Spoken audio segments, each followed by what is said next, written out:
Beyond Romance, Making Timeless Choices for Marriage is a book for review this morning, and the author, Ayo Daniels, is a passionate advocate for family health, lead pastor of Lighthouse NG, and of course the author of the book that we're reviewing today. You're welcome. Thank you. How are you doing today? I'm good. Fantastic. Thank you. Yeah. I mentioned earlier to you earlier on that I absolutely love the cover of the book. Yeah.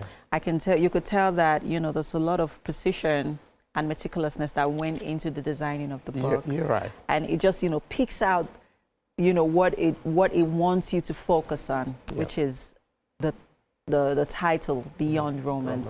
Yeah. Absolutely love it. Well done, sir. Thank you. Now let's get right into knowing who you are, the importance of self-awareness as a person before you make that decision to cling to, you know, your supposed life partner. And I like the fact that you also used the story of Alex and Sharon to describe every chapter, using just basically, you know, using real life scenarios that a lot of us who are married and who intend to get married can easily relate with. Yeah. But let's talk about the importance of knowing who you are, which is, is the first chapter in your book. Yeah, you know that, thank you, marriage has become a subject of the day. And I mean, the recent statistics have been alarming. And the book is just out of that passion. Right. That, okay, people get trained for their different professional courses, as it were, but no one prepares us for marriage. Right. It's just like we all find ourselves in marriage. So beyond romance, knowing who you are is the very first step for anyone who wants to make a timeless choice for marriage. If you don't know who you are, it's not likely you will be able to synergize with another person in marriage. Marriage is for life. Right. But most people, we run into problems because we actually don't even know what our real needs are. So self-awareness is key. I think it's also a very important question that we need to ask even at the first stage of dating. Yeah. You know, that first point of contact. Yeah. Who are you? Who are you? Because I think it is from their analogy and understanding of who they are that you can, you know, decipher if you really want to be with this person or not. Who are you? Where are you coming from? Yeah. Where are you now? Where do you intend to go? Yeah. Those are very, very salient questions. Very, very important. Let's talk about, you know, finding that helpmates that you mentioned here. What are the things to determine if this person is your helpmate? Okay, so based on what I just said right now, knowing who you are, and then where you are. Where are you coming from? Right. Where did you start your life journey? This is who I am also. Is there any link? Can we share our lives together? What are our dreams and aspirations for the future? You know, where there is no vision, people will actually perish. Right. Can two work together except they agree? So these are salient questions. Okay, what are my choices in life? What am I doing with my profession? What am I doing in the community as large? And it's like, I think marriage is like preparing for a journey. You need. It is a journey, actually. It's just that you're not going on this journey alone. You're going on this journey with someone. So yes. So you know what it takes for us to go on a journey. We know what, okay, how many days are we spending? Right. What are the things that we need for this journey? So marriage is taking that journey. In fact, the way I refer to it is like you want to take a ride in someone's car. You have to trust the sense of judgment of that person, how they can drive, or whether they will take you to that desired destination. So I think it's quite a walk. Marriage is work. It is. I'll say that even getting past the point where you have decided to meet with this person that you want to spend your life with, another intricate part of that relationship is when you are about to say the I do's. And this particular chapter says, it's like crying out for her help. I am getting married. Yeah. Okay. And there's a checklist with you pointed out here, but hey, go ahead, please. Okay, so that's, you know that these days, right. Getting married is a big thing. Right. In fact, a lot of people engage the service of an event planner because there are many aspects of it. And what you find out is that most people are overwhelmed. So this is just like a guide to help people spread out. In fact, the guide take care of a whole year ahead of time. The planning. So that people can, it's one thing to have resources, it's another thing to be able to put such into a good use. So that planning is like a guide to free oneself from unnecessary pressure. There are actually pressure from the two people who are involved. Yeah, you know, from I their was parents. getting there because there has been conversations around where there's usually, in some cases, we see conflicts resonate from either the man or the woman, where she wants more.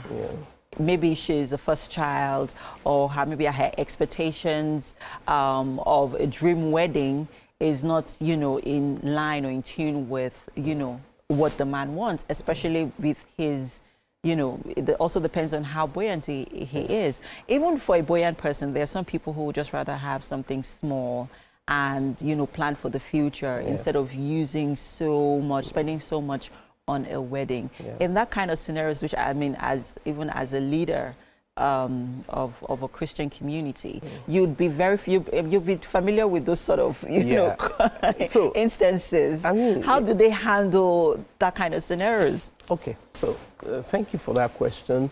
One of the things that people should do while dating is to ask, okay, we're planning to share our lives together. Who is responsible for what? The good counsel. That's a very interesting question. Are we the one bankrolling the wedding? Even if we have, how much resources do we have at our disposal? And then who is responsible for what? If the couple know that they are the ones to be responsible, it calls for prudence with their resources. So most of the time, the counsel I give, invest in your marriage, don't invest in the wedding ceremony. So. And we've had a couple of people. I've gotten people got married in my office. People got married in a public ceremony and all that. So depending on the resources that is available. But I think good planning is needed in all ramifications. And I like that the book also highlighted, highlighted explicitly how to plan, or how a planning guide, from 1 year into the wedding, so it helps you plan and helps you prepare just for the wedding. Now, I think one of the most interesting chapters that got my attention was, honey, what? I was expecting you to say something. I was expecting you to say something about that. I would say that the honeymoon phase, the honeymoon as we know it growing up, is not the honeymoon we meet when we eventually get to that point, because it also feel it also depends. I think that the idea of what honeymoon is has been maybe misconstrued or misunderstood or as the years go by, because even a lot of us are not so keen on honeymooning anymore, right? For me, I didn't have any expectations for honeymoon. I just wanted to use that time to bond with my husband. So for a full-on week, we were home. We didn't go anywhere. We watched movies. We cooked together. We ate together. We did so many things together. And for me, as much as we were trying to be prudent at the time, it was an enjoyable time, right? So let's go ahead and dissect this particular chapter. I love your perspective, and that's what I say to people. Right. You don't have to spend your resources just because it's the in thing to do to go for honeymoon. What is that period meant for? Is the first few days of a newly married couple, which they need to spend together. It's a whole lot of appraisal about the wedding ceremony, their first few days, and I love your perspective. So as long as you get that privacy to yourself, where, I mean, you're shut out from all the noise and all that, if two of you are in an apartment, that's a good place to have a honeymoon. I have friends who didn't go for honeymoon only 5-10 years after. Right. So it's just about preferences, but it's also about having that exclusivity to yourself as a newly married couple. We need to wrap this up quickly, but let's talk about the role of social media in today's marriages and even in relationships in general. There is, well, I don't think it's pressure. I think it's personal if you decide to make it, if you decide to fall under that pressure. I think that's a choice that you decide to, make on your own. Right, because I don't think the pressure, affects everybody generally, right? But there's just need for everyone to, showcase their marriage or relationships on social media. You want to have a grand wedding. You may not have the resources for it, but because this, my friend, had her community, her wedding was on social, it was the talk of the town. There was social media buzz, and you want to do the same thing because of social media pressure. What would you say to intending couples and even couples who have, found themselves in that social media frenzy? Okay, so let's establish the fact that social media is not a bad thing. Right. It is good. But let's put it within the context of marriage. I think these days it just brings unnecessary pressure on relationship. And I think people should just learn to keep their affairs private. That's my honest counsel concerning that. And then secondly, it's been found out recently, it's a study that when people are having issues in their marriage, that's when they actually post on the social media. That's very true. That's very true. That's very true. I mean, it's just a means of getting people to oh, we're still here, we're still in this marriage and all that. So I think it's something that we really, really need to look at closely. Anyone should not give in to those pressure that social media can bring. Right. Being out there posting all week long it's not a mark that a marriage is working or would work. Or it will work. So I think people must just learn to create the boundaries around their homes. Thank you so much, Ayo Daniels.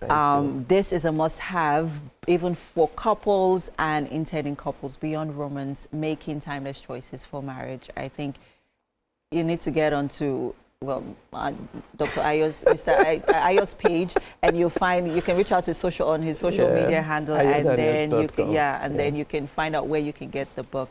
Quite an interesting read, I would say. Thank you for having me.